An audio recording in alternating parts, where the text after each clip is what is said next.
Maayong adlaw mga higala, kauban nato ang atong mga sisters of Innerwheel Club of Cebu Lapu-Lapu. Gipangunahan sa atong club president nga si Hani Igoy, diya kita sa SMC side para mosalmot sa inter-club bowling tournament nga gimugna sa atong Innerwheel Clubs of the Philippines Incorporated District 386 nga gipangunahan sa atong district chairman nga si Daisy Toledo. So before gisugdan ang maong dula, gihatagan usa kita og time para sa pag-practice.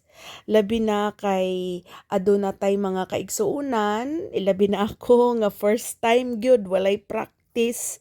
So ato kini i-grab ang chance nga practice usa ay musabak sa maong tournament. Okay.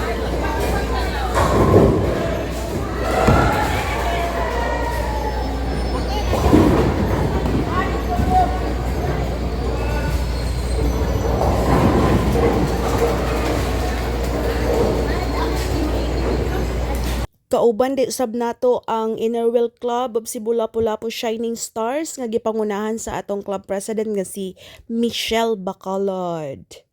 Alright. Sige, sugdi na!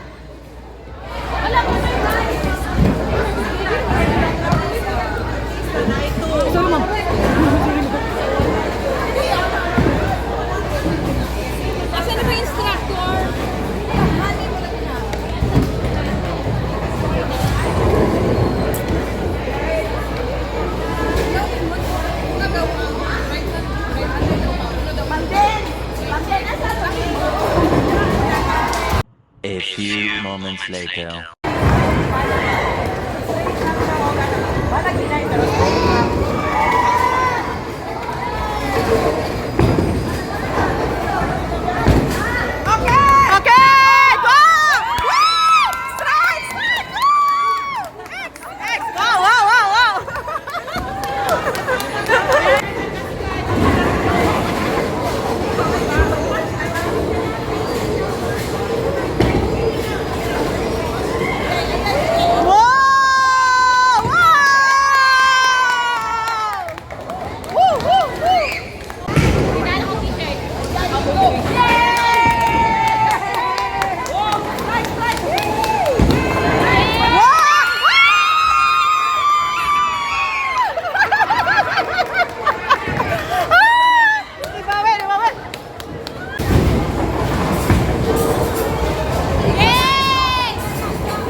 Total, no? 4, 5, 6, 7. Sa madam?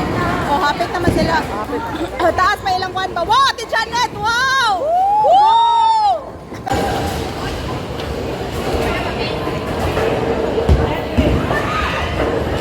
Wala lagi ni score sa ikaduha. Wala, anak. Sige! Wow!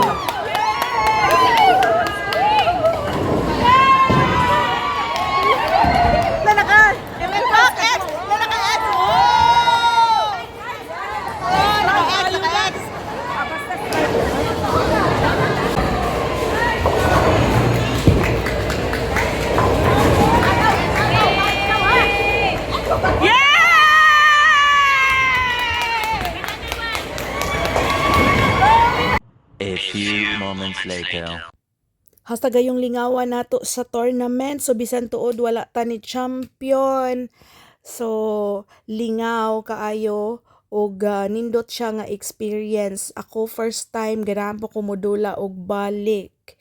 So before ta nanguli, gi-treat kita or gilibre kita sa atohang district chairman nga si Daisy Toledo og lamian nga paniodto. So wala na gali nato nakuhai og video ang lalain pang mga sudan. Usa lang akong masulti perti gayong busuga sa tanan. Daghan kaayong salamat Tita Daisy.